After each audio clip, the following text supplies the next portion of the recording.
He was an orphan with nothing but a bag of worn-out clothes, about to be cast out into the world. What he discovered waiting for him would change not just his future, but the entire story of his past. And if you've ever felt like you were starting over with nothing, then stick around, because this story is for you. Hit that subscribe button if you believe in second chances, because we're about to dive deep into one. The air in the St. Jude's Home for Boys always tasted of three things: industrial cleaner, boiled cabbage, and unspoken goodbyes. On the morning of my 18th birthday, the taste was so strong it felt like I was chewing on it. For 2 years, I'd watched other boys turn 18. I'd watched them pack their single state-issued duffel bag, shake a few hands with forced solemnity, and walk out the heavy oak doors into a world that had no space carved out for them. Some swaggered with false bravado, others couldn't hide the tremor in their hands. I always wondered which one I would be. Now I knew. I was the quiet one, the one whose silence was so deep it felt like a physical weight in the room. My bag was already packed. It wasn't a duffel, just an old backpack I'd found abandoned in the yard years ago and stitched up myself. It contained 2 pairs of jeans, 3 t-shirts, a worn copy of a book I'd read 100 times, and the gnawing emptiness of having no destination. 18 years on this earth, and my entire existence fit into a faded blue JanSport. The system had raised me, and now it was done with me. The paperwork was complete. I was officially an adult, officially free, officially and completely alone. The irony was that St. Jude's itself was closing down.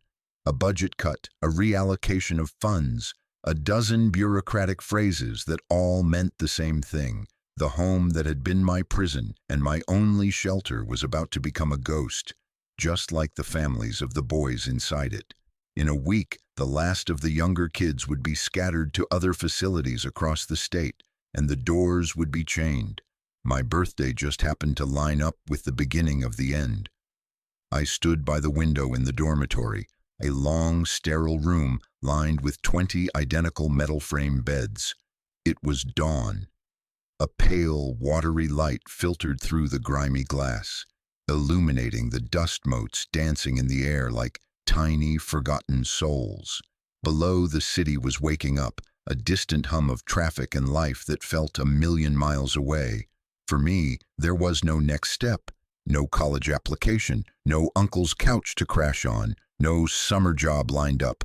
There was just out there, the raw, terrifying expanse of it. I had $112 in my pocket, my final emancipation stipend. Enough for a bus ticket to nowhere and a few days of cheap food. After that, I tried not to think about after that. Thinking was a luxury I couldn't afford. It led to panic, and panic was a fast track to the street. Leo, the voice of Ms. Albright, the home's director, cut through the silence. It was sharp and brittle, like old paper. She was a woman who seemed to be held together by procedure and starch. I never saw her as cruel, just hollowed out, drained by decades of witnessing the slow, grinding erosion of hope in young faces. I turned from the window. "Yes, ma'am." "My office, now." She didn't wait for me, her sensible shoes squeaking away down the linoleum hall. My stomach tightened. This was it. The final lecture. The well wishes that sounded like a warning. The handshake and the walk to the door. I slung my backpack over my shoulder. The weight was negligible, but it felt like I was carrying a tombstone. I walked down the familiar hallway, my footsteps echoing in the unnatural quiet. Most of the other boys were still asleep. The walls were a depressing shade of beige, scuffed and marked with the ghosts of 2 generations of institutionalized childhoods. There were faint outlines where pictures once hung, and darker patches where angry fists had met drywall.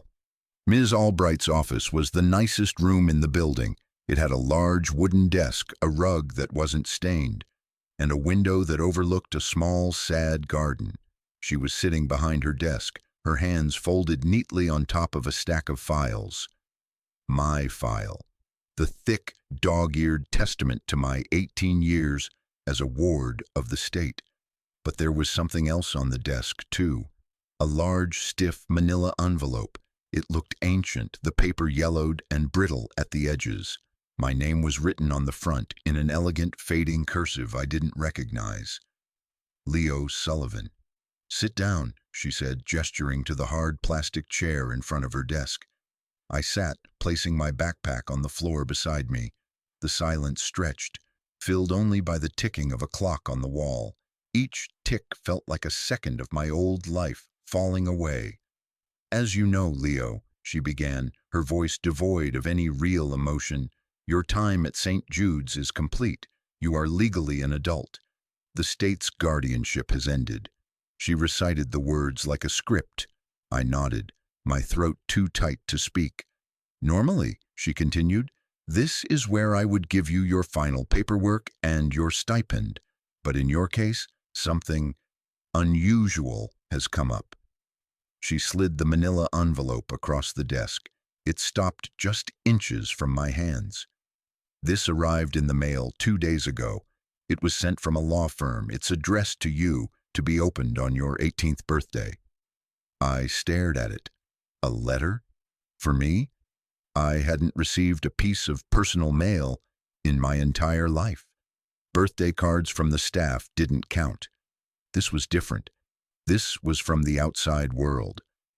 Who is it from?" I finally managed to ask, my voice raspy. Ms. Albright gave a small, indifferent shrug. "The law firm is called Davies and Associates. They're based in a small town in Wyoming. According to the cover letter addressed to me, this envelope has been held in their trust for you for over a decade. They were under instructions to send it to your legal guardian to be presented to you on this specific day." Wyoming? The word sounded foreign, like a place from a movie. I'd never been out of the city, never seen a mountain that wasn't on a postcard. My mind raced, trying to connect the dots. My parents were a faded memory, a car crash on a wet night when I was 5. My grandparents. I had a vague, dreamlike image of a kind woman with flour on her hands, a warm smile. My grandmother. She'd taken me in for a few months after the accident, but then she'd gotten sick, they'd said. She couldn't care for me, and so I'd entered the system. I was told she passed away not long after. Was this from her? A final message from a ghost? "I don't know what's in it, Leo," Ms. Albright said, her tone softening almost imperceptibly. It was the closest to kindness I'd ever heard from her. "But it's yours. Whatever it is, I hope it's good news. You could use some."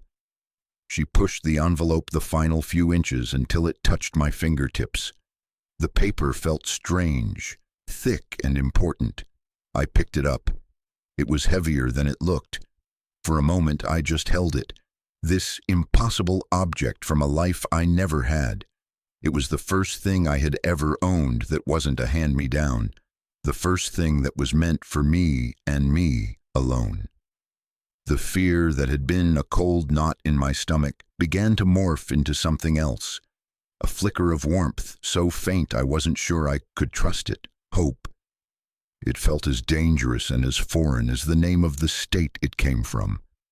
I took a deep breath, the smell of cabbage and cleaner suddenly seeming to recede, replaced by the dry, dusty scent of old paper and forgotten promises.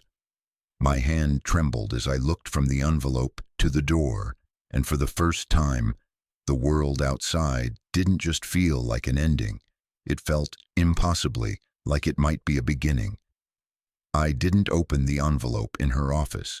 The moment felt too private, too fragile to be witnessed by Ms. Albright's tired, bureaucratic eyes. I gave her a simple, "Thank you." My voice barely a whisper. She nodded, the transaction complete. She handed me the small white envelope with my stipend, the cash feeling flimsy and insignificant compared to the heavy mystery I now held in my other hand. I walked out of her office, down the long hall, and pushed open the heavy oak doors of St. Jude's for the last time. The morning air was cool and damp, and it felt like my first breath. I didn't look back. There was nothing there to look back at. I walked for what felt like hours with no destination in mind, just putting distance between me and that building. The city roared around me, a chaotic symphony of horns, sirens, and the murmur of a million lives I wasn't a part of. I found a small, neglected park, a patch of green squeezed between two towering brick buildings. I sat on a bench, the wood cold and damp beneath me. My backpack was at my feet, the manila envelope on my lap. My heart was pounding, a frantic drum against my ribs. This envelope was a Schrodinger's box. As long as it was closed, it could contain anything: a fortune, a confession, a final heartbreaking goodbye. Once opened, it would be only one thing. Have you ever held your entire future in your hands like that? A single object that you know with absolute certainty will change everything. It's a terrifying and exhilarating feeling. For anyone out there who has faced a moment like this, who has stood on the precipice of a life-altering decision, you know the weight of it. If you're feeling that weight right now, I want you to know you're not alone. We build our community here on stories of impossible moments and the courage it takes to face them. My fingers fumbled with the brittle flap of the envelope. It was sealed with a wax stamp, a simple letter S. Sullivan. Or maybe Sparrow, I didn't know. The wax crumbled under my thumbnail, and I carefully slid the contents out. There were 3 things inside. The first was a single old-fashioned iron key, heavy and ornate. It looked like something that would open a castle door, not a modern lock. The second was a thick, folded sheaf of papers, a deed. I unfolded it carefully. The legal language was dense, but the words at the top were clear. Deed of title for the property known as Sparrow's End Ranch, located in Sage Creek, Wyoming, and there, at the bottom, listed as the sole inheritor upon his 18th birthday, Leo Sullivan, my name, my ranch. The words didn't compute. It was like reading a foreign language. The third item was a letter, typed on the crisp letterhead of Davies and Associates, attorneys at law. It was dated a week ago. Dear Mr. Sullivan, it began, the formality of it striking me as absurd. I had never been a Mr. anything. Enclosed you will find the key and deed to the property bequeathed to you by your late grandmother, Mrs. Alara Sullivan. As per her final will and testament, these items were to be held in trust and delivered to you upon your 18th birthday. Mrs. Sullivan left specific instructions which I have done my utmost to follow. For the past 12 years, it was her fervent wish that you take possession of this property. Please make your way to our office in Sage Creek, Wyoming, at your earliest convenience to discuss the particulars of your inheritance. A bus ticket has been arranged for you and can be collected at the central terminal under your name. We look forward to meeting you. It was signed by a Robert Davies, Esquire. I read the letter 3 times. My hands were shaking so hard the paper rattled. A ranch, a home, in Wyoming. My grandmother, the woman I barely remembered, had left me a home. The vague image of her I held in my mind. A soft voice, the smell of baking bread, suddenly felt sharper, more real. She hadn't just forgotten me. She had planned for me. For 12 years, this key, this deed, this single thread of connection to a family I thought I'd lost forever, had been waiting for me. The $112 in my pocket was no longer a countdown to homelessness. It was pocket money for a journey home. Tears welled in my eyes, hot and sudden. I didn't cry for the sadness of the past 18 years, but for the shocking, impossible kindness of a woman I barely knew. I cried for the name of a place I'd never seen, Sparrow's End. It sounded like a line from a poem. I sat on that bench in a forgotten city park, a ghost from a closing down orphanage, and I held the key to a future I never could have imagined. I was still scared. I was still alone. But for the first time in my life, I had a direction. I had a destination. I had a name on a map to aim for. I stood up, slid the papers and the heavy key back into the envelope, and placed it carefully inside my backpack, zipping it up tight.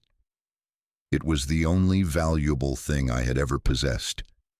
I walked out of the park and headed for the bus terminal, my steps no longer aimless, but filled with a terrifying, beautiful purpose. The bus ride was a journey through a country I'd only ever seen in books. For 2 days and 2 nights, I watched the world transform through the smeared glass of the window. The dense, vertical maze of the city gave way to sprawling suburbs, then to the flat, orderly farmland of the Midwest. The green became more vibrant, the sky wider. Then gradually, the land began to change again. It started to rise and fall in gentle swells. The trees grew sparser, and the green faded to a palette of gold, tan, and rust. This was the West. The sheer scale of it was humbling. The sky was an immense, overwhelming dome of blue, so vast it made me feel infinitesimally small. It wasn't threatening like the towering buildings of the city. It was different. It was a clean, honest kind of emptiness, full of light and distance. During the long hours, my mind was a whirlwind. I reread the lawyer's letter until I had it memorized. I'd take out the heavy iron key and turn it over and over in my palm, the cold metal a tangible link to my new reality. Sparrow's End Ranch. What would it be like? I pictured a quaint little farmhouse with a white picket fence, maybe a few cows grazing peacefully in a field. A storybook image born from a life without stories. But a part of me, the part forged in the harsh realism of St. Jude's, braced for something else. A crumbling ruin, a patch of worthless dirt. Why else would it have been left to sit for 12 years? The questions piled up, each one bigger than the last. Why did my grandmother do this? Why couldn't she have just kept me with her? The official story was that she got sick, but this inheritance, this elaborate long-term plan, suggested something more complex. It felt less like an illness and more like a strategy. I barely spoke to anyone on the bus. I was a ghost moving through the lives of others, an observer in a bubble of transit. I ate the cheap sandwiches I'd bought before I left, rationed my water, and slept in fits and starts, my head resting against the vibrating window, my hand always on my backpack. When the bus finally hissed to a stop in Sage Creek, Wyoming, I was stiff, exhausted, and buzzing with nervous energy. The town wasn't much more than a single main street, flanked by low brick and wood-fronted buildings. A general store, a diner with a faded sign, a post office, and a handful of other businesses. The mountains loomed in the distance, their jagged peaks scraping the bottom of the sky. The air was thin and clean, with a sharp scent of pine and dust. It was quiet, a deep, profound quiet that was the polar opposite of the city's constant noise. A pickup truck rumbled past, the driver giving me a slow, curious nod. I must have stood out, a skinny kid with a city pallor and a worn-out backpack. Davies and Associates was in a small, unassuming brick building next to the bank. The name was painted on the glass door in gold leaf that was peeling at the edges. I took a deep breath, pushed the door open, and stepped inside. A bell chimed softly. The office was small and smelled of old paper, leather, and coffee. A woman with a kind face and a cascade of gray hair looked up from a typewriter. "Can I help you, dear?" I'm here to see Mr. Davies. My name is Leo Sullivan." Her eyes widened slightly and a warm smile spread across her face. "Leo, of course, we've been expecting you. Robert, he's here," she called towards a closed door. "I'm Martha, by the way. It's a pleasure to finally meet you." The door opened, and a man who must have been Robert Davies emerged. He was tall and stooped, with a fringe of white hair and eyes that were tired but intelligent. He wore a rumpled suit and a bolo tie. He looked at me for a long moment, a strange mix of professional assessment and something softer, something almost like pity. "Mr. Sullivan," he said, extending a dry, papery hand. "Welcome to Sage Creek. I'm Robert Davies. Please come in." I followed him into his office. It was even more cluttered than the reception area, with books and files stacked on every available surface. He gestured for me to sit in a worn leather armchair that sighed as I sank into it. He settled behind his large oak desk, which was surprisingly clear, save for a single small lacquered wooden box. "That was a long trip," he said, his voice a low, gravelly rumble. "I imagine you have a lot of questions." "A few," I understated, my voice barely audible. He nodded slowly. "Your grandmother, Alara, was a client of mine for many years. She was a remarkable woman, stubborn, principled, and she loved you more than anything in this world. I want you to be very clear on that point before we go any further." The directness of his statement caught me off guard. I'd spent my life feeling like an afterthought, a piece of paperwork.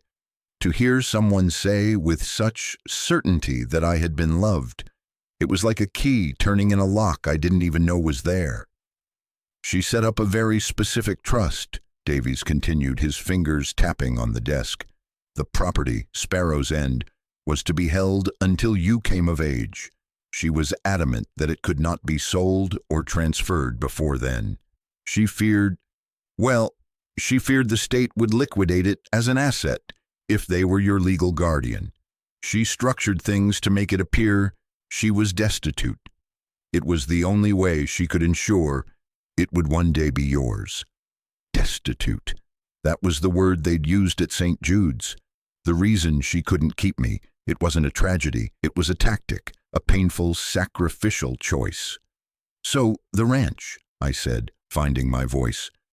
"It's really mine?"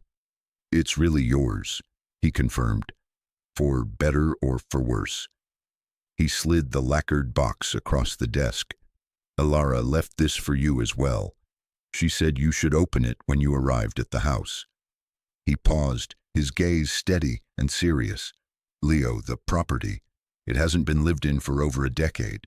It's fallen into disrepair. There are also back taxes owed, a significant amount." My heart sank. A trap, a gift with a chain attached. "How much?" "About $5,000, he said quietly. "But we can talk about that later. For now, you need a place to stay, and you own one." He stood up, grabbing a set of keys from a hook on the wall. "Let's get you home." Home. The word hung in the air, foreign and beautiful. Mr. Davies drove an old, dusty sedan that smelled like his office. We left the small town behind and turned onto a dirt road that wound its way up into the rolling foothills. The landscape was beautiful in a rugged, unforgiving way. Sagebrush and dry grasses stretched out in every direction, punctuated by the dark green of hardy pines. After about 15 minutes, he slowed the car and pointed. "There she is, Sparrow's End." My storybook image shattered. What I saw wasn't a quaint farmhouse. It was a skeleton. The house was a simple one-story ranch-style building, but the paint was almost completely peeled off, leaving the wood beneath exposed and silvered by the sun and snow. The roof of the porch sagged dramatically in the middle, looking like it might collapse if a strong wind blew. The windows were dark and dusty, one of them cracked in a spiderweb pattern. The land around it was a sea of weeds and overgrown grass, a broken-down fence listing to one side like a line of tired soldiers. To the side stood a large barn, its doors hanging crookedly from their hinges. It didn't look like a home. It looked like a memory that had been left out in the rain for too long. "It's a lot," I said, the understatement of the century. Mr. Davies cut the engine and the silence rushed in, vast and complete. "It is," he agreed, his voice gentle, "but it's solid. The foundation is good. Your grandmother built it with her own 2 hands, alongside your grandfather. There's good bones here, Leo, and good water, which is more valuable than gold out here." He handed me the car keys. "Take the car for now. You'll need it to get into town for supplies. My office number is on the dash if you need anything at all." I took the keys, my mind numb. He got out of the car, leaving his door open, and walked with me to the sagging porch. He stopped at the bottom of the steps. "I'll leave you to it. This is a moment you should have to yourself." He gave me a long, searching look.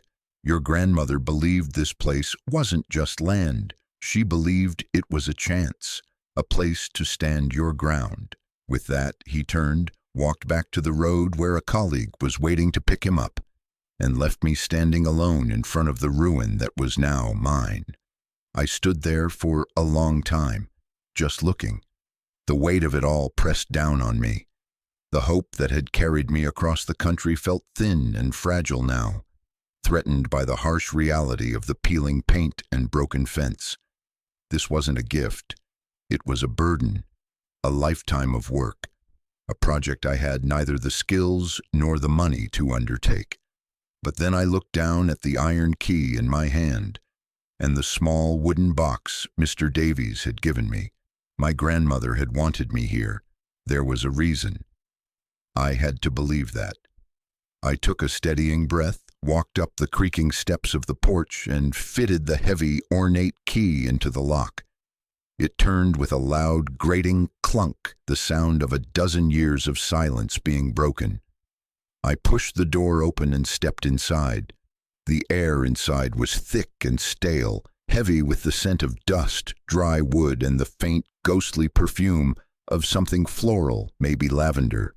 A sheet of sunlight, cut into strips by the grimy window panes, sliced through the gloom, illuminating a blizzard of dust particles my entrance had disturbed.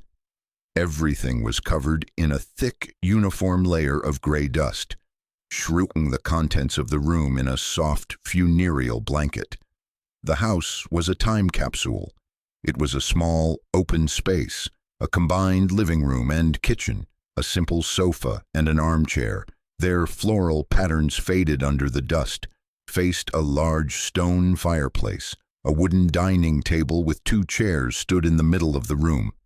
The kitchen consisted of a simple counter, a vintage-looking stove, and a refrigerator that looked like it belonged in a museum. It was humble. It was simple. But it was all here. It was a home, waiting. I walked through the space, my boots leaving clean footprints in the dust. My fingers trailed over the back of the sofa, leaving a dark streak. It was so quiet, the kind of quiet that buzzes in your ears. Back at St. Jude's, there was never silence. There was always the sound of a television, of boys shouting, of doors slamming, of someone crying softly in the dark. This silence was different. It was ancient and vast. It was the silence of the mountains and the sky, and it had seeped into the very walls of this house. I set my backpack and the lacquered wooden box on the dusty dining table. The box seemed to burn with unanswered questions. As Mr. Davies had instructed, this was the place to open it. My hands were steady now. The initial shock was wearing off, replaced by a deep, consuming curiosity. I lifted the lid. Inside, nestled on a bed of faded velvet, was a single envelope, just as yellowed and old as the one I'd received that morning. My name was on it, written in the same elegant, looping cursive. Ilara. It had to be her handwriting. With trembling fingers, I lifted the envelope out. It was unsealed. I pulled out the folded pages within. There were several, the paper soft and thin. I unfolded the first page and began to read. "My dearest Leo," the letter began. "If you are reading this, then you are 18 years old and you are standing in our home. I am so sorry. Those are the first words I have to give you, and I know they are not enough. I am sorry I could not be there to watch you grow. I am sorry for the years you have spent without family. Please know, my precious boy, that not a day has gone by not a single one where my heart has not ached for you." The words blurred as my eyes filled with tears. I wiped them away impatiently, needing to read on. This was her voice, a voice I'd lost and never thought I'd hear again. "I need you to understand why," the letter continued. "It was not because I didn't love you. I loved you with everything I had.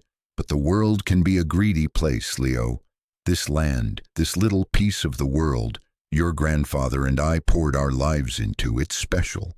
There is water here, a deep and clean aquifer that is rare in these parts. Some very powerful people found out about it, and they wanted it. They tried to buy it. I refused. They tried to threaten me. I refused. They were getting ready to do much worse, to take it by force, using the law as their weapon. When you came to me, after your parents, after the accident, you became my world. But you also became a vulnerability they could exploit. They would have used you to take the land from me. They would have proven me an unfit guardian, an old woman on her own. And the state would have taken you, and the ranch would have been sold to pay for your care." My breath hitched. It was exactly what Mr. Davies had hinted at, a deliberate, calculated retreat. So I made a choice, the hardest choice of my life. I chose to protect your future instead of my present. I worked with a lawyer, Mr. Davies, a good man, to set up a trust. I made it look like I had nothing. I let the world think I was poor and sick and unable to care for you. I let them take you, my boy, and it broke my heart into a million pieces. But I knew that if I did it right, the ranch would be safe. It would be waiting for you, a place to call your own, a foundation, a place no one could ever take away from you again. I had to give you up to give you a home. I had to sit down. My legs felt weak. I sank into one of the dusty dining chairs, the letter shaking in my hand. All those years I'd spent feeling abandoned, discarded, like a piece of lost luggage. I had been none of those things. I had been protected. I had been the subject of the most painful, sacrificial act of love I could possibly imagine. The narrative of my life, the one I had told myself in the dark for 13 years, was a lie. The truth was this: I was not abandoned.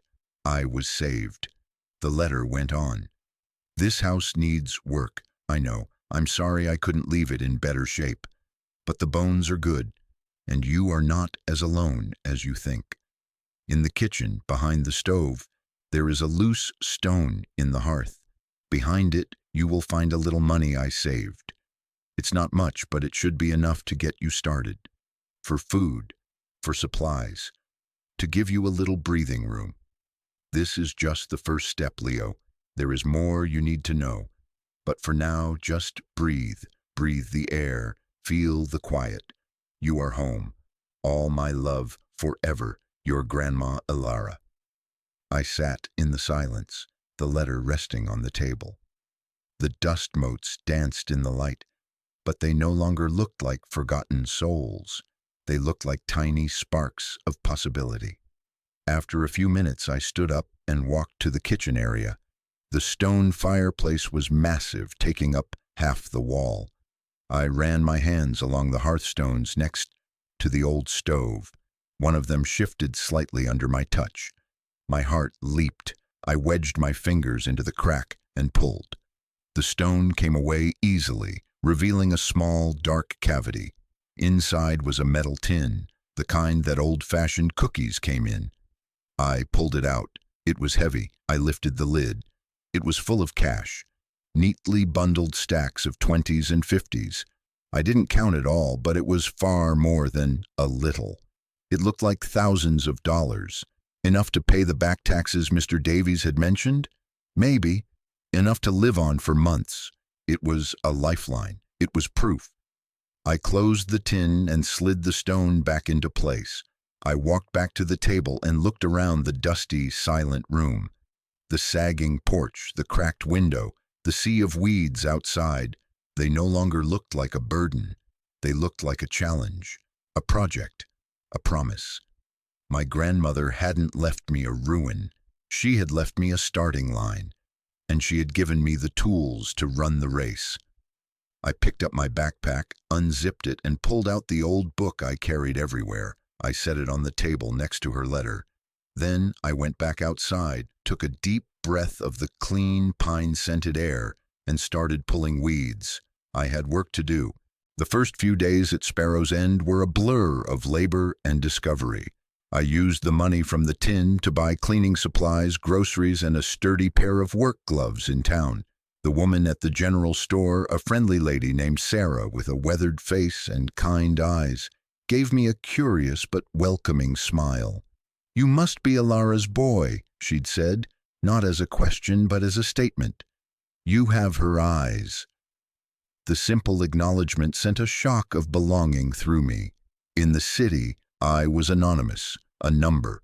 Here I was already part of a story. I spent the daylight hours attacking the neglect that had claimed the property. I started with the house, sweeping away the thick blankets of dust, scrubbing the floors and washing the windows until the brilliant Wyoming sunlight could pour in unimpeded.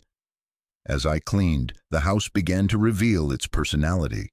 It was filled with my grandmother's presence. In a kitchen drawer, I found a bundle of recipes written in her same elegant script. In a closet, I found a stack of quilts smelling faintly of cedar. Every object I touched felt like a conversation with her ghost. This wasn't just a house, it was a testament to a life well lived, a life that had included me, even in my absence. The physical work was grueling. My muscles, accustomed to the lethargy of institutional life, ached constantly. My hands, soft from years of disuse, were raw and blistered, even through the gloves. But the pain was good. It was a clean, honest pain. It was the pain of building something, not the pain of being broken. Each evening I would collapse into the dusty armchair, exhausted but satisfied, and watch the sun set behind the mountains, painting the vast sky in impossible shades of orange, pink, and purple. The silence was my companion. It was no longer empty. It was filled with the rhythm of my own work, my own breathing. I was tired, I was sore, but I was not lonely. One afternoon, after clearing a thicket of thorns from around the porch, I decided to tackle the mail.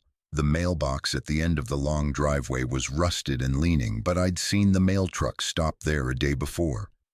I walked down the dirt track, the sun warm on my back. Inside was a small stack of envelopes, mostly junk mail addressed to current resident.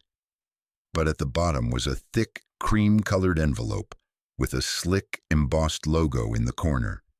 Horizon Holdings. The name meant nothing to me, but the quality of the paper felt ominous.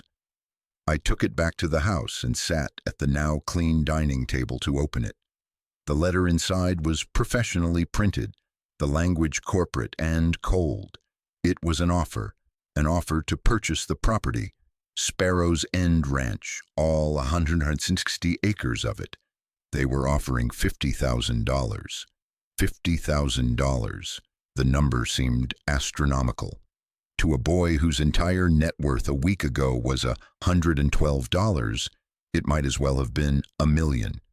I could take that money and disappear, start a new life anywhere, get an apartment, a car, a real running start. No more leaky roofs or back taxes, no more pulling weeds until my hands bled. It was the easy way out. A golden ticket away from the responsibility that was settling on my shoulders like a physical weight. But then I looked around the room. I looked at the clean floors, the sunlight glinting off the window panes, the stone fireplace that my grandmother had built. I thought of her letter, of her sacrifice. She hadn't let them take this land when she had nothing. How could I sell it to them now? The offer felt wrong. It felt like a betrayal. And the amount for 160 acres with a rare aquifer underneath, as she'd said, it felt insulting. It felt like a test. My unease solidified into a knot of anger. This was them. This was the powerful people she had written about. They had waited patiently for the old woman to be gone and for the ignorant kid to show up. They thought I'd be desperate. They thought I'd be stupid. They were preying on me, just as they had preyed on her. And that's when I hit a wall.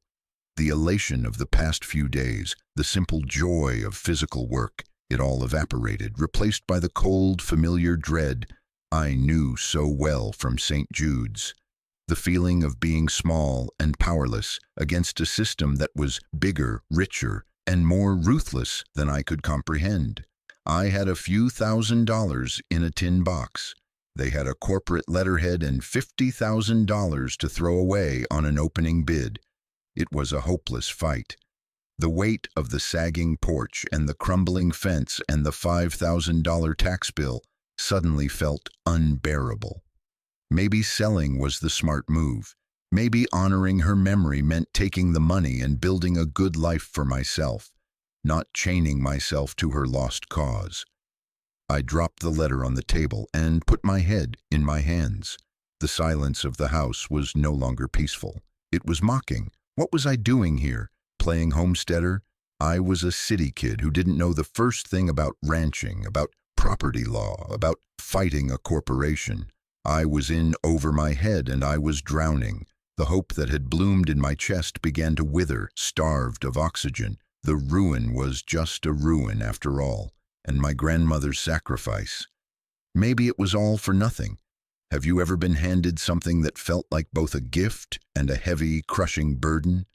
A responsibility you never asked for, but that you feel obligated to carry. It's a lonely place to be, caught between gratitude and resentment. You want to honor the gift, but you're terrified you're not strong enough to bear its weight. If you've ever felt that, I want you to pause for a second. Take a breath. This part of the journey is where so many of us want to give up. It's where the dream meets the hard reality, but it's also where we find out what we're truly made of. I'm going to get back to the story, but if this is hitting you right now, drop a comment below and just write, "I'm still here." Let's show each other we're not alone in the fight. Now, let's get back to that kitchen table. I sat there for hours staring at the letter from Horizon Holdings. The sun dipped below the mountains and the room filled with long, dark shadows. The $50,000 offer felt like a devil's bargain, a temptation whispering in my ear. Take the money, run, be free. But my grandmother's words echoed louder. A place to stand your ground. Was I going to be the one to surrender the ground she had sacrificed everything to defend? The thought filled me with a deep and profound shame. I couldn't sell, but I didn't know how to fight. I was trapped. I felt a wave of despair so powerful it almost knocked the wind out of me. I wanted to scream. I wanted to break something. Instead, I just sat there, frozen in the twilight, a ghost in my own home. My eyes fell on the first letter from my grandmother, still lying on the table. I picked it up and read it again, searching for something, anything I might have missed. And there it was, a line I had skimmed over in my initial emotional haze. This is just the first step, Leo. There is more you need to know. More. There was more.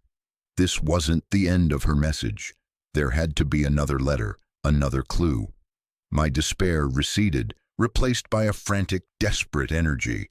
Where would she hide the next piece of the puzzle? I read her first letter again, dissecting every word. It was all about the house, about the foundation, about the things she and my grandfather had built. The clue had to be in the house itself. I stood up and started searching, my movements methodical and intense. I was no longer just cleaning, I was excavating. I ran my hands over the stones of the fireplace, looking for another loose one. I tapped on the wooden floorboards, listening for a hollow sound. I checked inside the old books on the shelf, behind the peeling wallpaper, inside the cedar-scented quilts. Nothing. Hours passed. The moon rose, casting a pale, silvery light through the windows.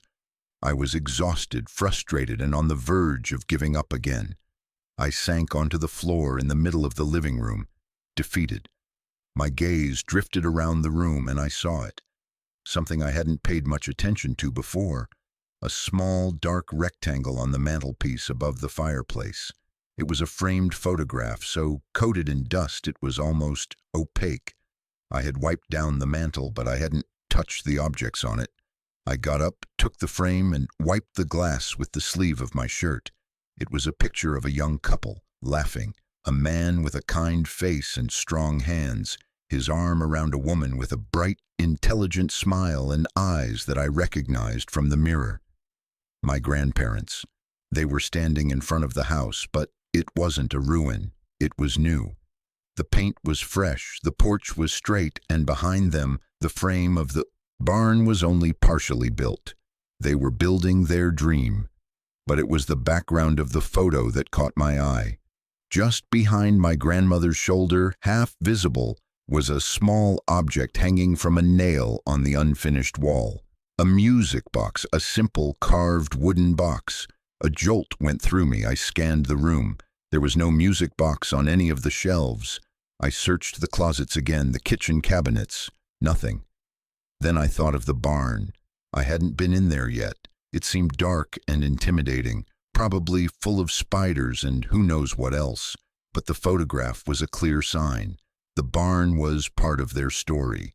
I grabbed a flashlight I'd bought in town and headed outside.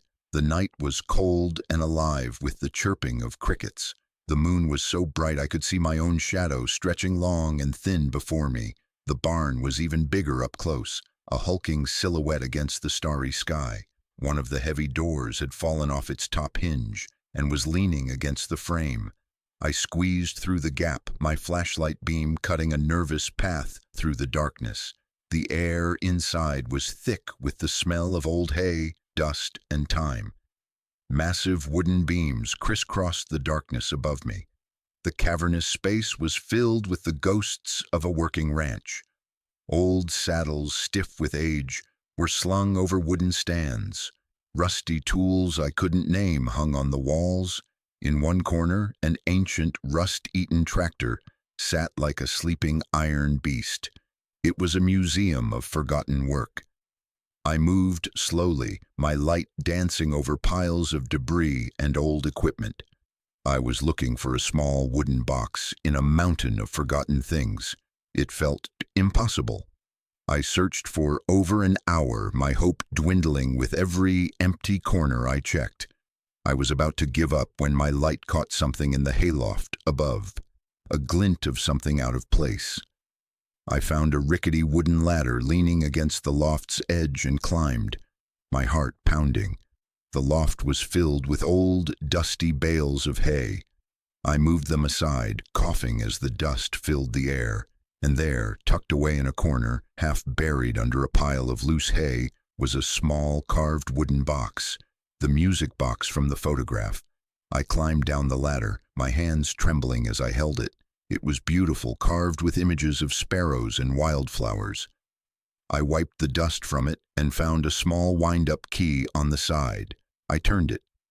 A tiny, tinny melody began to play, a simple, sweet lullaby that felt achingly familiar. A memory so faint it was barely there surfaced in my mind. My grandmother humming that exact tune as she rocked me to sleep.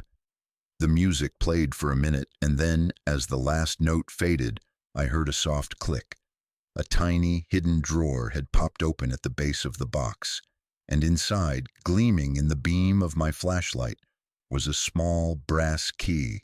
Not a house key, something smaller, something for a chest.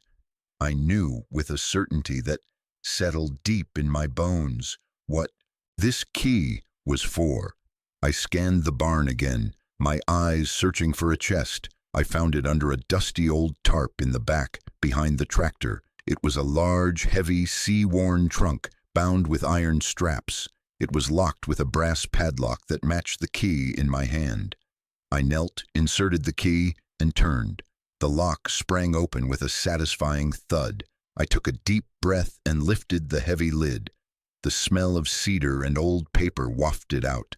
My flashlight beam revealed the contents, and my breath caught in my throat.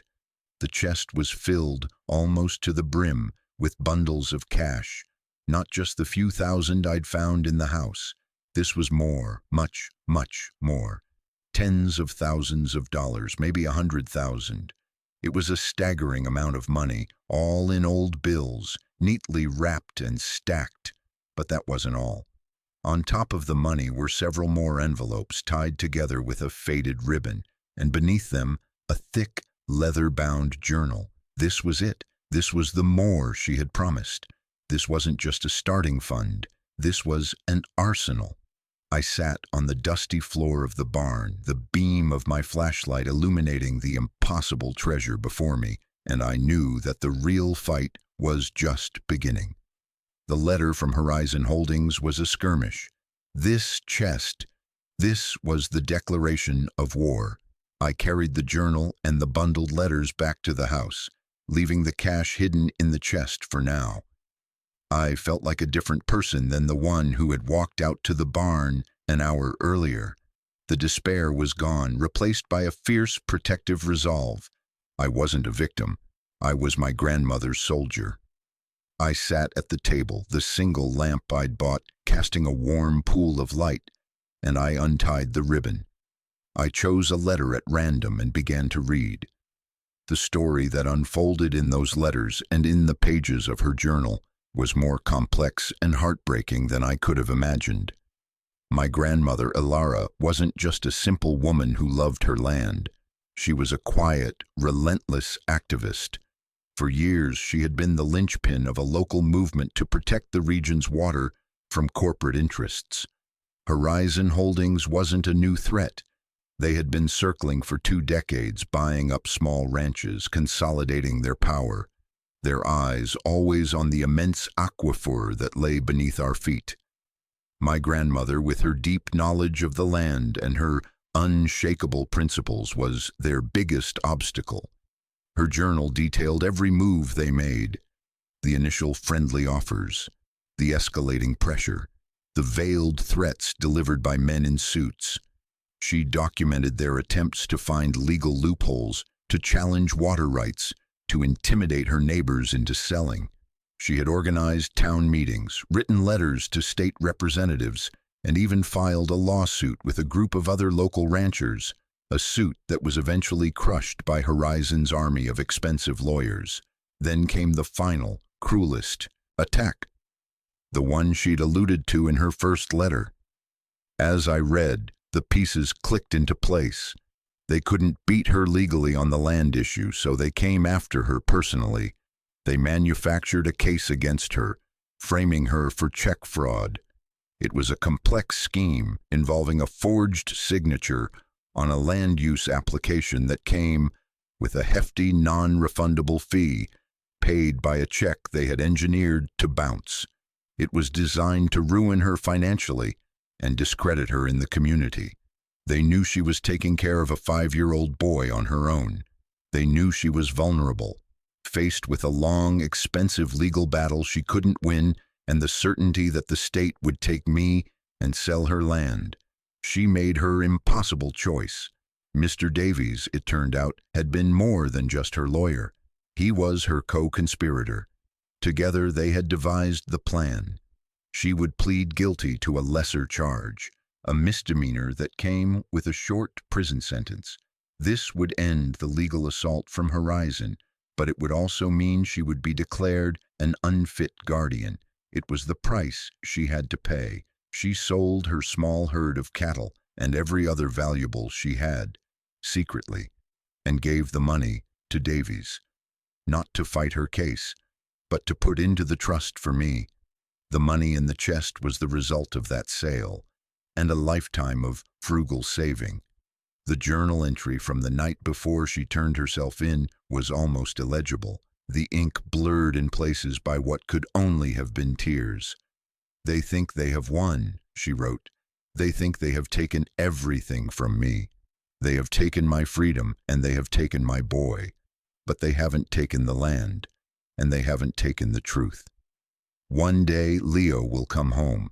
He will be a man. He will be strong, stronger than they know. This money is not for him to live on. It is for him to fight with. This journal is not a memory. It is evidence. I am not giving up. I am just passing the torch. She had gone to prison for 6 months. A clean record, a plea bargain, but the conditions inside were poor. She contracted pneumonia and her health never fully recovered. She was released, weak and frail, and passed away less than a year later, living in a small rented room in a nearby town, keeping her distance to ensure the trust she'd built for me remained untouched and undiscovered. She had died alone, in poverty, to give me a fighting chance. I closed the journal, my hands shaking with a mixture of grief and white-hot fury. All my life, I had carried the story of a grandmother who had abandoned me. The truth was that she had laid down her life for me. The weight I felt on my shoulders was no longer a burden. It was a mantle. The money in the barn wasn't an inheritance to be spent. It was ammunition. The journal wasn't a diary. It was a weapon. The crumbling house, the overgrown fields, the sagging porch, they weren't signs of neglect. They were a battleground, waiting for the fight to resume. I sat there until the sun came up, the letters and the journal spread out before me like a map. I finally understood what Mr. Davies meant. This place wasn't just land. It was a place to stand my ground. And I knew with every fiber of my being that I would not move. I would not sell. I would fight. The next morning, a sleek black SUV I didn't recognize kicked up a plume of dust as it drove up my long driveway. It felt like an invasion. The vehicle parked, and a man in a crisp, expensive-looking suit got out. He was tall, with perfectly coiffed hair and a smile that didn't reach his eyes. He looked completely out of place against the rugged backdrop of my dilapidated ranch. He walked towards the house with an air of ownership, as if he were surveying a property he already owned. I stepped out onto the porch to meet him, my grandmother's journal held firmly in my hand. I wasn't the scared kid from the orphanage anymore. I felt older, grounded. "Leo Sullivan?" he asked, his voice smooth as silk. He extended a hand, but I didn't take it. "Who's asking?" I said, my voice steady. His smile faltered for a fraction of a second. "My name is Mark Sterling. I'm with Horizon Holdings. I believe you received our letter." "I got it," I said. "Good, good," he said, recovering his composure. "Then you know we're interested in acquiring this parcel. It's a nice piece of land, but as you can see, the structures are in considerable disrepair. It would take a fortune to make it habitable. And then there are the outstanding property taxes. It's a lot for a young man like yourself to take on." He was talking to me like I was a child, explaining something complicated in simple terms. "I'm managing," I said, my grip tightening on the journal. He chuckled, a condescending little sound. "Look, kid, I get it. Sentimental value and all that. Your grandmother was very attached to this place. But let's be practical. The offer we sent was just a preliminary feeler. I'm here today to make you a real offer, one that could set you up for life." He reached into the inner pocket of his suit jacket and pulled out a check. He held it out for me to see. I didn't have to look closely. The number of zeros was staggering.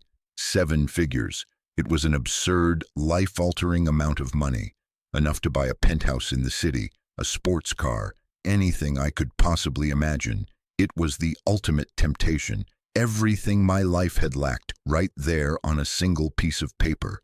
I looked from the check in his hand to the rugged, beautiful mountains in the distance.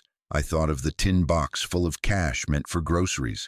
I thought of the music box with its secret key. I thought of the cold floor of the barn and the massive, hidden fortune that was meant not for comfort but for war. I thought of my grandmother, dying alone in a rented room, her last act a final, brilliant move in a chess game against men, like this. Sterling saw me hesitate, and his smile widened. He thought he had me. "Think about it, Leo," he said, his voice a seductive whisper, A clean break, a new start, no more worries. You can go anywhere, be anyone. All you have to do is sign a piece of paper. I let the silence stretch, watching the confidence in his eyes. Then I looked down at the leather-bound journal in my hand. I held it up slightly. Does the name Alara Sullivan mean anything to you, Mr. Sterling? Or is your company's memory as short as its offers are low? The smile vanished from his face. His eyes narrowed. He recognized the journal. I could see the flicker of alarm, the sudden recalculation. He had expected a desperate orphan, not a historian. "I'm not sure what you're talking about," he said, his voice suddenly hard and flat. "I think you do," I said, my own voice quiet but ringing with a certainty I'd never felt before. I took a step forward, closing the distance between us. "I've been reading. It's a fascinating story, all about water rights, corporate intimidation, and trumped-up fraud charges. It's all in here. Every date, every name, every threat. It's quite a record."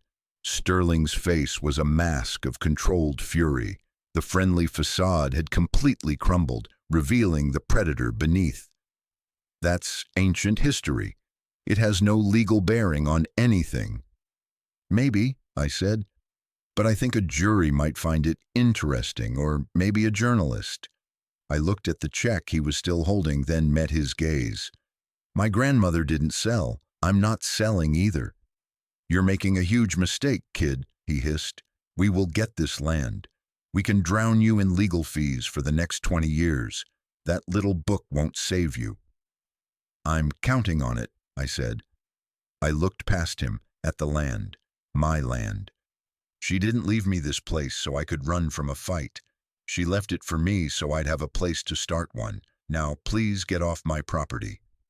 For a long moment, we stood there, locked in a silent battle of wills on my sagging front porch. Finally, with a look of pure venom, he snatched the check back, turned on his heel, and strode back to his SUV. He slammed the door and the engine roared to life. He spun the vehicle around and sped down the driveway, leaving a cloud of angry dust in his wake. I stood there until the dust settled, my heart hammering against my ribs, not with fear, but with adrenaline. I hadn't just turned down a fortune, I had picked up the torch. I walked back inside, placed the journal on the table, and went straight to the phone. I dialed the number for Davies and Associates. "Mr. Davies," I said, when his gravelly voice answered. "It's Leo Sullivan. I'd like to hire you. I'm ready to fight." The months that followed were a different kind of battle. The check from Mr. Sterling was gone, but the threat of Horizon Holdings was more real than ever. The first thing I did was take a portion of the money from the chest and drive into town. I walked into the county clerk's office and paid the $5,000 in back taxes. The woman behind the counter looked at the stack of cash, then at me, and a slow smile spread across her face. "Alara would be proud," she said softly. It felt like the first victory. With Mr. Davies as my legal counsel, we went on the offensive. We used my grandmother's journal not as a primary weapon but as leverage. We filed a countersuit against Horizon Holdings, alleging a history of harassment and predatory practices.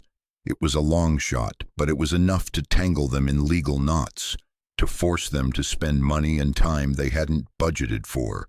They had expected a quick and easy acquisition, not a protracted war with a ghost. The fight was far from over. It would likely take years. But I had time, and thanks to my grandmother, I had resources. The immediate threat of losing the ranch was gone. I had secured my foothold. With the legal battle simmering on the back burner, I turned my attention to the land itself.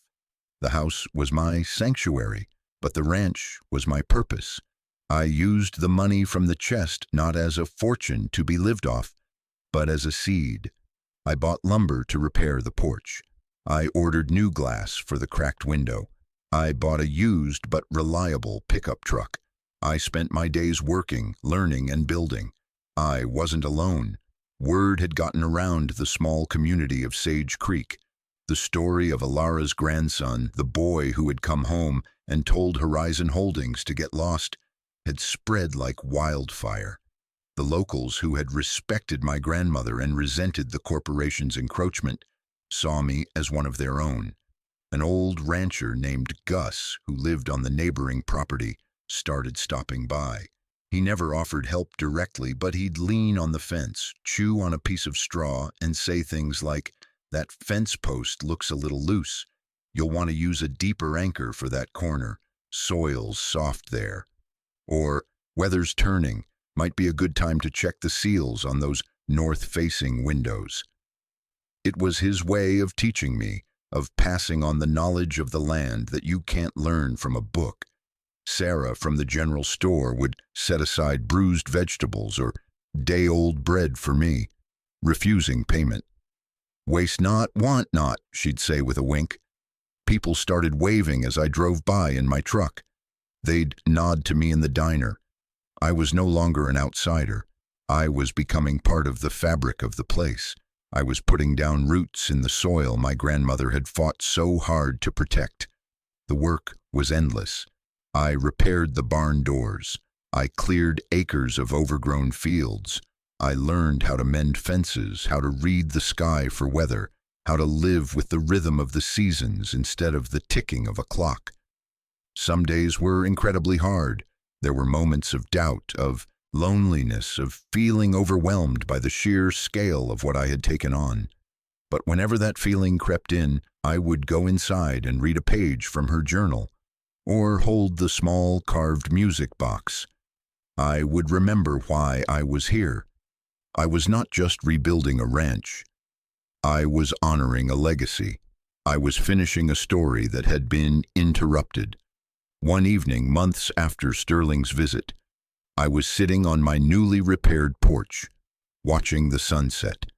The house behind me was no longer a ruin. It was a work in progress. The fields before me were no longer choked with weeds.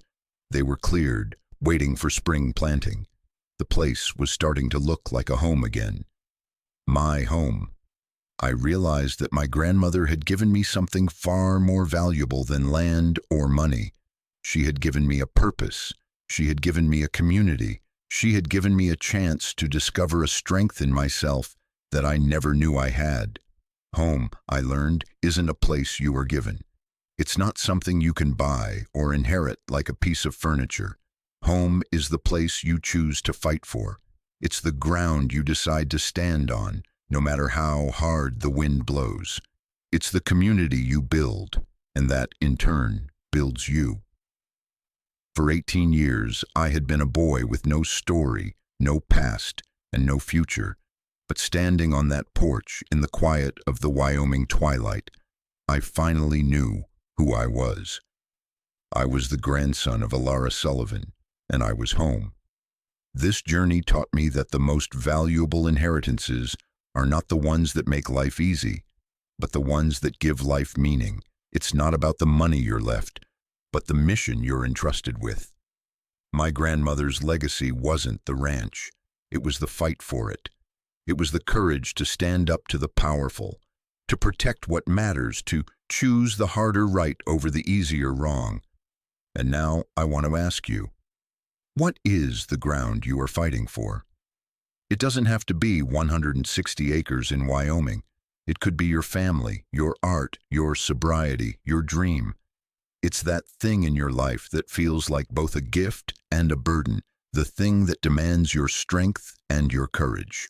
I want you to name it, even if only to yourself, because recognizing your battleground is the first step to winning the war. Thank you for being here, for listening to my story. This channel is a community for people who understand that life's greatest treasures are often hidden inside its greatest struggles. If this resonated with you, please hit that like button and subscribe to be part of our community. And in the comments below, I want you to share one thing you are fighting for. Let's fill this space with our collective strength and remind each other that no one has to stand their ground alone. You are not alone. We are here, and we are fighting with you.